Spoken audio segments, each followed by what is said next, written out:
So hey guys and welcome back again to my channel. So यो video बनाउन चाहिँ अलिकति लेट गरेँ मैले अनि परेको कारणले गर्दाफेरिमा चाहिँ ब्याकग्राउन्ड नोइज थियो जसले गर्दाफेरिमा चाहिँ भिडियोको मेरो आवाज क्लियर बुझिन्थेन नि त सो भिडियो आएन एन्ड आजको भिडियोमा चाहिँ अलिकति धेरै न्यूज एन्ड अपडेट्सहरु छ सो न्यूज एन्ड अपडेट वाला भिडियो सुरुवात चाहिँ म लियोनेल मेसीबाट गर्न चाहे मैले पहिलाको भिडियोहरुमा पनि भनेकै थिए कि मेसी चाहिँ वर्ल्ड कप 2026 खेल्न चाहन्छ इफ ही स्टेज 100% फिट भनेर सो फेरि पनि भनेको छ उसले चाहिँ म टाइटल डिफेन्ड गर्न चाहन्छु नेशनल टिमको लागि if I stage 100% fit in world cup 2026 भनेर अब यति बेलाको सिचुएसनलाई हेर्दाफेरिमा चाहिँ मेसी 100% फिट देखिन्छ MLS को सिजनमा पनि एकदमै दामी परफर्मेन्स दिएको छ गोल्डन बुट जित्न सफल भएको छ 28 गेममा 29 गोल र त्यस्तै 20 कसो असिस्ट दिन सफल भएको छ 19-20 कसो असिस्ट अब वर्ल्ड कप 2026 खेल्न चाहन्छ भने सँगसँगै अरु केही कुराहरु पनि छ जस्तै MLS को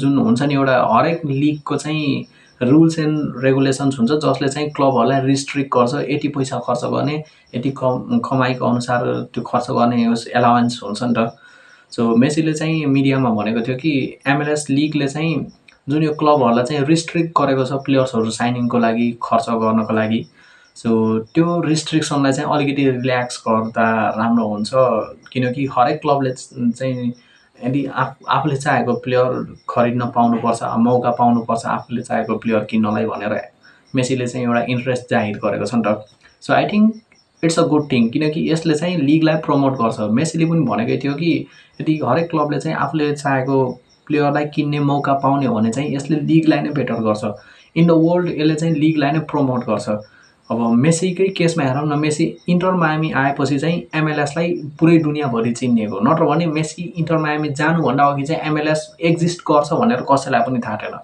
सिमिलर केस चाहिँ साउदी लिगको पनि कुरा हुन्छ रोनाल्डो गएपछि साउदी लिग पनि छ है यहाँ पनि फुटबल खेलिन्छ भनेर धेरै प्लेयर्सहरुले के साउदी लिगलाई पनि जोइन गरे अब साउदी लिगसित अलगै लेभलमा पैसा थियो त्यो कारणले गर्दाफेरि त्यो लिगबाट चाहिँ प्लेयर्सहरु पुल भइ नै रहेको थियो अलि पहिलादेखि नै पनि तर MLS बाट चाहिँ कुनै यस्तो प्लेयर्सहरु चाहिँ एकदमै राम्रो प्लेयर्सहरु चाहिँ पुल भएको थिएन नि त सो इन दी एन्ड यसले चाहिँ MLS लाई लिगलाई नै प्रमोट गर्छ so I think MLS should consider this and so अब बार्सिलोनाकै कुरा गरौँ न सो बार्सिलोनाले चाहिँ मैले पहिला पनि भनिरहेको हो कि दुई तीनवटा प्लेयर्सहरु स्ट्राइकर्सहरुलाई आँखा लागिरहेछ भनेर सो यसमा चाहिँ मेसन ग्रीनवुडको नाम थपेको छ अब हाल्यान्ड र एल्भारेज चाहिँ प्रेसिडेन्टको अप्सन हो अनि त्यसपछि चाहिँ आउँछ सेरो गुइरासी त्यो चाहिँ हान्सी फ्लिकको चोइस हो एन्ड फेरि यति बेला चाहिँ अर्को चोइस आउँछ मेसन ग्रीनवुड अब मेसन ग्रीनवुडको नाम चाहिँ पहिला पनि आकै हो तर त्यति ठुलो लेभलमा चाहिँ आएन तर यति बेला चाहिँ भर्खरै फेरि लेटेस्ट नाम चाहिँ मेसन ग्रीनवुडको आछ किनकि डेकोको यो चोइस पनि हो र साथसाथै बार्सिलोनाको स्काउटले पनि मार्सिलमा गएर ग्रीनवुडको गेम हेर्दाफेरिमा चाहिँ बार्सिलोनाको स्काउट इम्प्रेस भएको छ किनकि मेसन ग्रीनवुडले चाहिँ अलरेडी मार्सिलको लागि 11 गेममा चाहिँ 60 गोल र 4 असिस्ट रजिस्टर गरिसकेको छ सो एउटा इम्प्रेसिभ परफर्मेन्स दिइरहेको छ मेसन ग्रीनवुडले चाहिँ मार्सिलमा सो स्काउटले चाहिँ नाम सजेस्ट गरेको छ है बार्सिलोनाको यो बोर्डलाई मेसन ग्रीनवुडको अब मेसन ग्रीनवुड चाहिँ म्यानचेस्टर युनाइटेडदेखि मार्सिल 30 to 35 मिलियन युरोजको आसपासमा गएको नै 30 मिलियन युरोजको आसपासमा गएको सो यदि बार्सिलोनाले चाहिँ ग्रीनवुडलाई मार्सिलदेखि किनेर ल्याउन चाहन्छ भने चाहिँ I think they are going to ask around at least 50 million euros जहाँसम्म उनीहरूले चाहिँ 60-70 मिलियन युरोज डिमान्ड गर्नेछ तर एटलिस्ट 50 मिलियन युरोज चाहिँ डिमान्ड गर्ने नै छ कि उनीहरूले लामिन यामाललाई चाहिँ अब त्यही हो पुबिस इन्जुरी भएको छ इट्स जेनिटल भाग जुन जेनिटल्स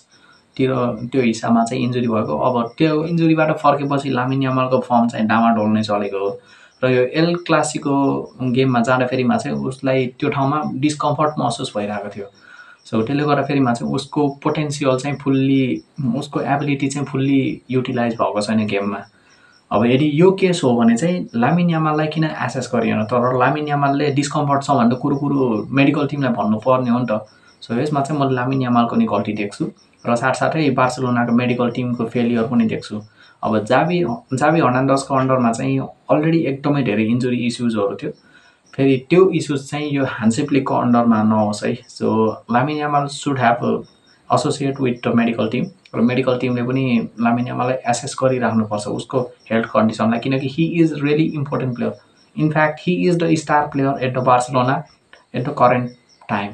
यो कि अब लेभान्डोस्कीलाई चाहिँ म्यान्चेस्टर युनाइटेडले कन्सिडर गरिरहेको छ। अब नेक्स्ट सिजनमा जाँदाफेरिमा चाहिँ हामी लेभान्डोस्कीको कन्ट्र्याक्ट एक्सटेन्ड गर्नेवाला छैनौँ।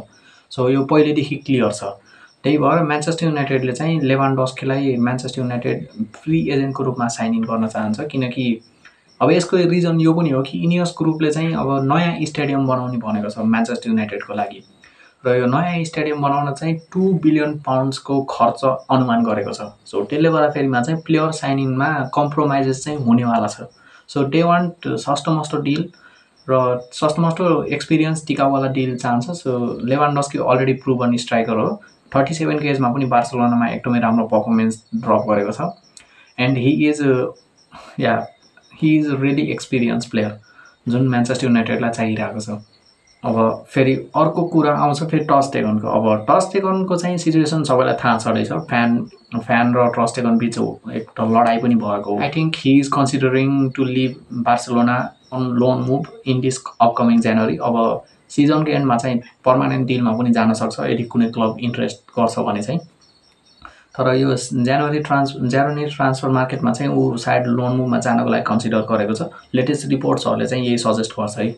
अब आफैले चाहिँ कन्फर्म गरेको छैन, तर रिपोर्ट अनुसार यस he wants to leave Barcelona on this upcoming winter transfer window.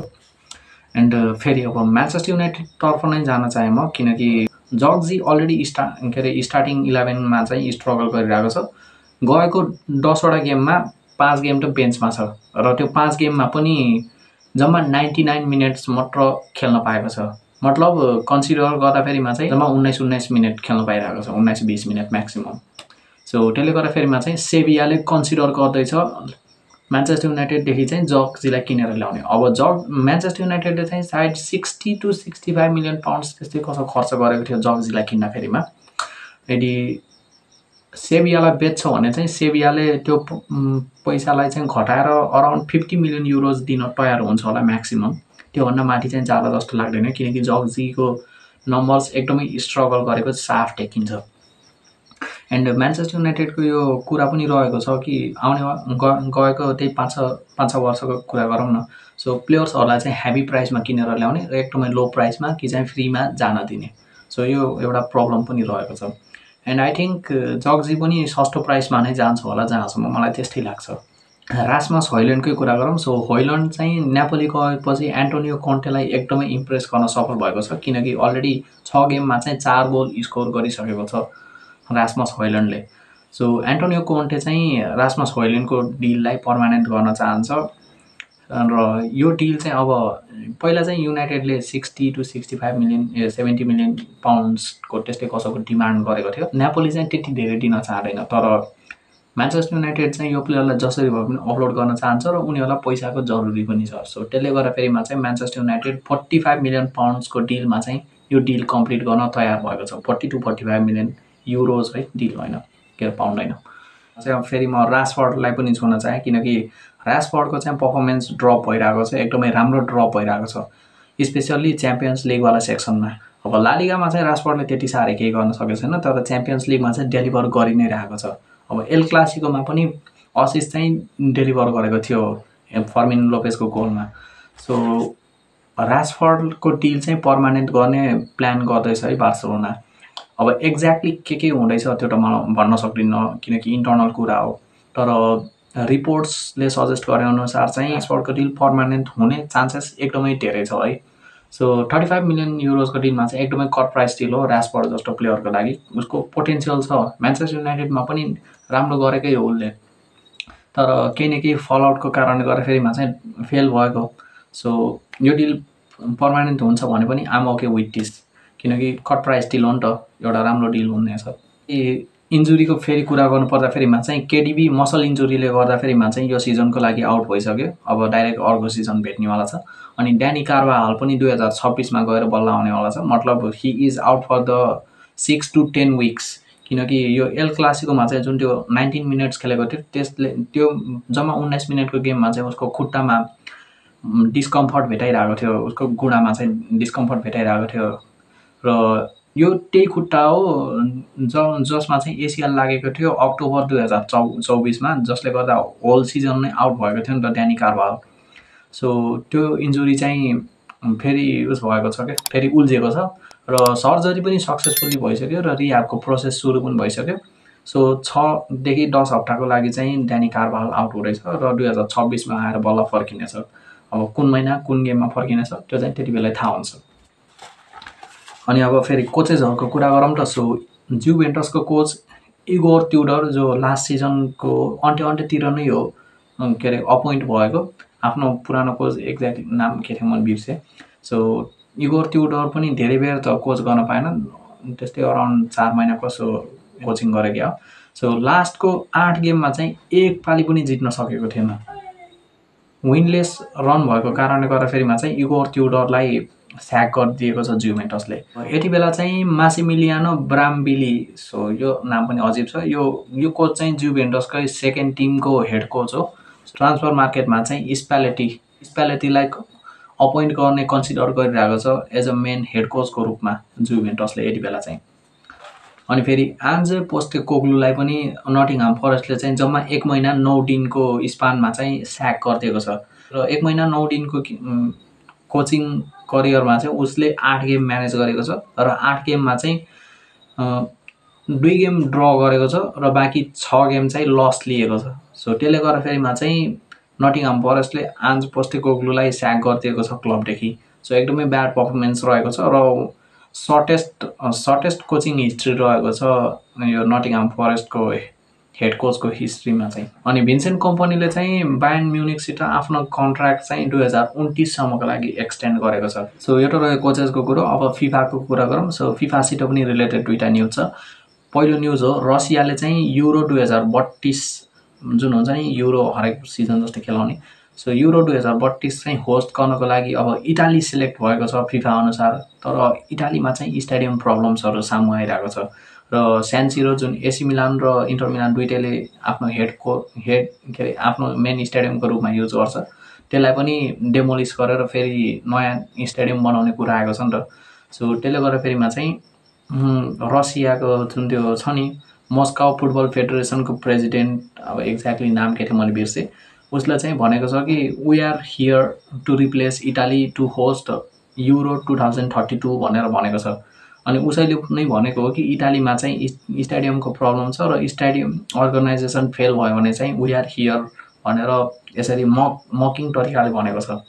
So अब फिफाले चाहिँ रसियालाई ब्यान गरेको 2022 हो। यसको मेन रिजन सबैलाई थाहा छ रहेछ, युक्रेनमाथि इन्भेजन गरेपछि रसियालाई लगभग सबै दुनियाँबाट नै ब्यान गरिदिएको छ। धेरै देशहरूले चाहिँ ब्यान गरिदिएको छ, रेस्ट्रिक्सन्सहरू लगाइदिएको छ। सो फिफाले पनि रेस्ट्रिक्सन लगाइदिएको छ र अब मस्काउको फुटबल फेडरेसन प्रेजिडेन्टले जतिसुकै जेसुकै भने पनि I don't think FIFA is going to entertain them or respond to any of their request. अब बिड त सबमिट गरेको छ तर फिफाले चाहिँ एक्सेप्ट गर्ला जस्तो मलाई कतैबाट पनि लाग्दैन है, किनकि उनीहरूले न त माफी मागेको छ न त इन्भेजन क्यान्सल गरेको छ। अझै पनि इन्भेजन चलि नै रहेको छ युक्रेनमाथि। एन्ड अर्को न्युज हो फेरि यो चाहिँ अरबको कोलालम्पुरमा भएको थियो यो समिट चाहिँ। सो मतलब यो मिटिङ चाहिँ। सो त्यहाँ चाहिँ फिफाले एसियन कप चाहिँ अफिसियल्ली लन्च गरेको छ र यो चाहिँ रिजनल टुर्नामेन्ट हो। कन्टिनेन्टकै अन्डरको एउटा रिजन हुन्छ नि त, त्यो रिजनल टुर्नामेन्ट हो।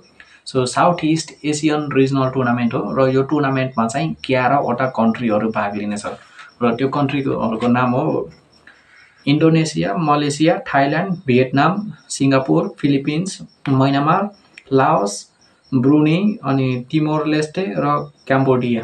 सो यो 11वटा कन्ट्रीले चाहिँ यो एसियन कप कम्पिटिसनमा चाहिँ भाग लिनेछ र यो कप चाहिँ रिमोडल गरिएको हो अरब कप। जुन यो अरब कप छ फिफाको यो अफिसियल कप कम्पिटिसन नै हो अरब देशको। सो त्यो फर्मेटमा चाहिँ रिमोडल गरिएर बनाएको यो कप कम्पिटिसन हो। अब यसको चाहिँ टोटल डिटेल्सहरू भन्न सक्दैन, भिडियो अलरेडी लामो भइसक्यो, अझै लामो गराउन मिलेन। सो यति नै थियो आजको भिडियोमा चाहिँ न्युज एन्ड अपडेट्सहरू।